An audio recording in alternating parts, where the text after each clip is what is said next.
नमस्कार साथियों, mister Chauhan CCC में आपका स्वागत है।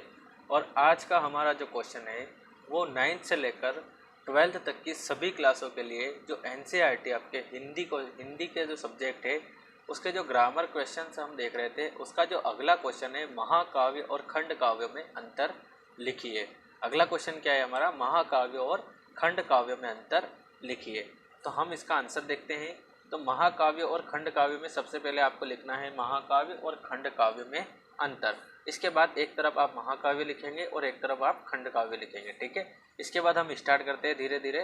तो जैसे कि पहला पॉइंट हमें क्या बताया है कि महाकाव्य में जीवन के समग्र रूप का चित्रण होता है। महाकाव्य में जीवन के समग्र रूप का मतलब संपूर्ण रूप का चित्रण किया जाता है। लेकिन खंड काव्य में क्या होता है, जिसे नाम से समझ में आ रहा है, खंड ना महाखंड काव्य में जीवन के किसी एक खंड का चित्रण होता है। क्या बताया है कि खंड काव्य में जीवन के किसी एक खंड का चित्रण होता है।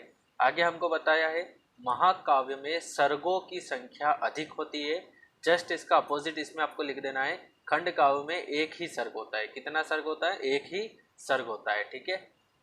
इसके बाद हम बात करते हैं तीसरे की। तीसरा पॉइंट है महाकाव्य में अनेक छंदों का प्रयोग होता है, लेकिन इसका जस्ट अपोजिट हम क्या लिखेंगे, खंड काव्य में एक ही छंद का प्रयोग किया जाता है। क्या लिखेंगे? खंड काव्य में एक ही छंद का प्रयोग किया जाता है। इसके बाद हम देखते हैं इसका चौथा पॉइंट है।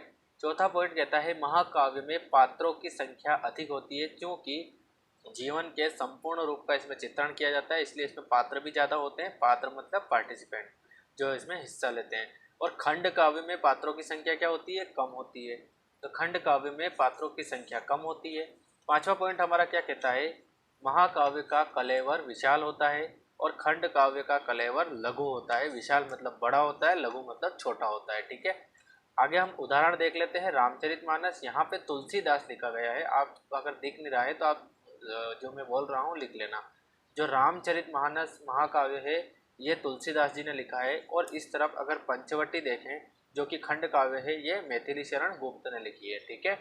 इसके बाद हम देख लेते हैं कि एक एक महाकाव्य और उनके रचनाकार का देख लेते हैं। तो महाकाव्य जो है कामायनी किसके द्वारा लिखा गया है? जयशंकर प्रसाद जी के द्वारा। उसके बाद देखते हैं हम खंड काव्य जो कि हल्दी घाटी है और किसके द्वारा लिखा है? श्याम नारायण पांडे के द्वारा लिखा गया है, ठीक है गाइस। तो उम्मीद है आपको ये सारे क्वेश्चन समझ में आए होंगे। और सारे का मतलब इससे पहले जितने भी क्वेश्चन आपको समझाए वो भी समझ में आए होंगे। और आपको लिखने में भी कोई दिक्कत नहीं आ रही होगी, पढ़ने में भी प्रॉब्लम नहीं आ रही होगी, क्योंकि इजी लैंग्वेज में लिखाए गए हैं। और एक दो पॉइंट ज़्यादा ही दिए गए हैं ताकि आपको जल्दी से जल्दी इनको याद करने में मतलब आसानी हो। तो आप इन्हें याद कर लीजिए, ये 9 से लेकर 12 तक आपके काम आने वाले हैं। Thank you guys.